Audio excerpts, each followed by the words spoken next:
So I really like this graph here because I think it does such a good job of showing the consequences of anyone who is continuously in a calorie deficit.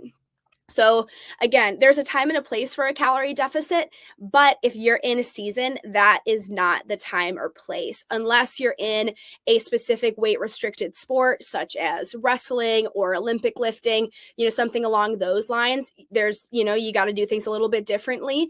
But when it comes to, things like football and basketball and volleyball, we really want to make sure that you're in that maintenance to surplus range so that you're not experiencing any of these health consequences. And these aren't going to happen overnight.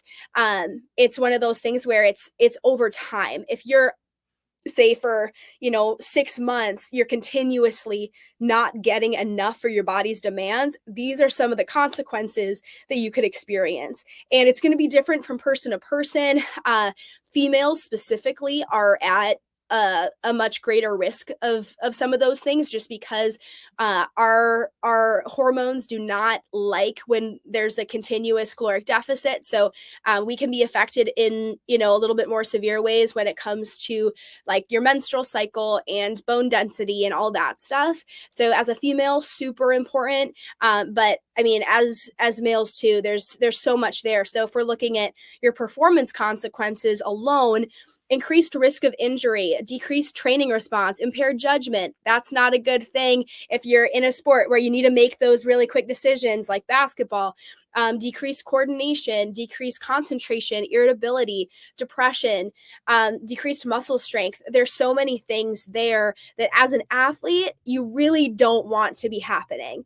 And so I think that this image does such a good job of showing, yeah, when we say to make sure that you're eating enough, we're not just saying it to say it. We're saying it because there's a reason why, and there's proven performance consequences on top of all of the health consequences that can come from continuously not getting enough food for the amount of energy that you're expending.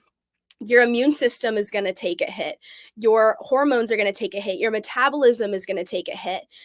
Your growth and development, not something that a guy wants to hear, when he's in high school, that because he's not eating enough, that could mess with that. Psychological, cardiovascular, there's really not an area of your health and wellness and performance that's not impacted by continuously under eating. And I can speak from experience